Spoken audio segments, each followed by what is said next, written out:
Welcome to Bible Time. This is the Monday, December 28th edition. We're almost to the end of the year 2020, and we've had a great last few days at Believers Fellowship with the Christmas Eve services on Thursday. What a great afternoon that was in rejoicing in the birth of our Savior, and to be able to have three services and have people coming and going and refreshments and the children singing, us getting to sing some of those great Christmas hymns. What a wonderful day it was.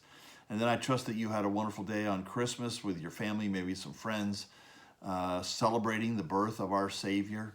And then Sunday we had the opportunity to come back together as a church family and to worship the Lord together, to study His Word, and to talk about the fact that Jesus is Lord. He's Lord at His birth. We've had a glorious time these last few days, and I'm looking forward to this week and the things coming up and the opportunities that we're going to have in Bible time. And as you know, we're going through the Believers Fellowship daily Bible reading. And today we come to Psalms 16 and 17. Psalms 16 and 17, both written by David, and you'll see some similarities between these two Psalms. Psalm 16 is one of the most well-known Psalms in the Bible for a number of reasons, but you could basically break it down to we're delighting in the Lord in this life, and we're trusting in the Lord to deliver from death. That's the message of this psalm. I mean, and all you need to do is just read some of these familiar verses and listen to the delight that comes out. For example, in verse 2, I say to the Lord, you are my Lord. I have no good apart from you. Just delighting in all the goodness of the Lord. Verse 5, the Lord is my chosen portion and my cup. You hold my lot. The lions have fallen for me in pleasant places. Indeed, I have a beautiful inheritance. I bless the Lord who gives me counsel. In the night also my heart instructs me. I have set the Lord always before me. Because he's at my right hand, I shall not be shaken. Great statements, just delighting in the Lord and in the life that we have with him here. And then trusting him to deliver us from death. And verse 10 is perhaps the most well-known verse in Psalm 16. Where it says, for you shall not abandon my soul to Sheol, or let your Holy One see corruption. That we know is a statement regarding a descendant of David, the coming Messiah. That's a statement about Jesus Christ and his own resurrection. Your Holy One will not see corruption. This verse is quoted by Peter in Acts 2:31, by Paul in Acts 13:35. It speaks of the resurrection of Christ, but in this context, it's the fact that Christ's resurrection is the guarantee of our resurrection. And that's the joyful thing of considering that reality. Verse 11, he says, you make known to me the path of life. In your presence there is fullness of joy. At your right hand are pleasures forevermore.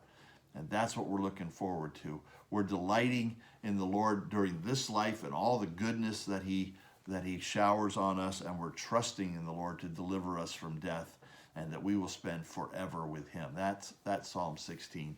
Psalm 17 is a prayer. So that's the title of that's given to it by David. It's a prayer of David, and it's a prayer for protection. And David was often had his life threatened by different sources, but he always looked to the Lord for protection. And it's not just that his life was always in danger, but he was always being under attack. And so you see how this prayer breaks down. Verses 1 through 6 is him asking. He's asking the Lord to help him. He's asking the Lord to attend to his cry. And he's asking the Lord to do that because he's not coming to him with a double heart. He's not saying that he never sinned, but he's saying he's confessed his sin. And so he's asking the Lord to do that. But he's not trusting in his fact that he has confessed his sin and he's walking right with the Lord. But he also makes an appeal to the Lord, verses 7 through 14, and he's appealing to God to show grace to him. And he says in verse 7, wondrously show your steadfast love, O Savior of those who seek refuge from their adversaries at your right hand. But that's an important, that is such a great statement. He's appealing to the Lord to protect him based upon the Lord's steadfast love. And he looks to him. He's asking the Lord. He's appealing to the Lord. And this kind of gives birth to a statement that you've heard me say before. You know, when you're under trouble, when people are giving you a hard time, You don't pick up the phone. Don't pick up the phone and call somebody and complain about this other person, or don't pick up the phone and go on Facebook and do a rant about this other person. Don't pick up the phone. Go to the throne. Go to the Lord. Ask Him to hear your cry.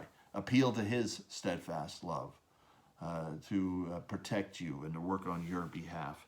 And then not only asking the Lord and appealing to the Lord, but affirming the truth that is stated in the very last verse. This is the affirmation of David.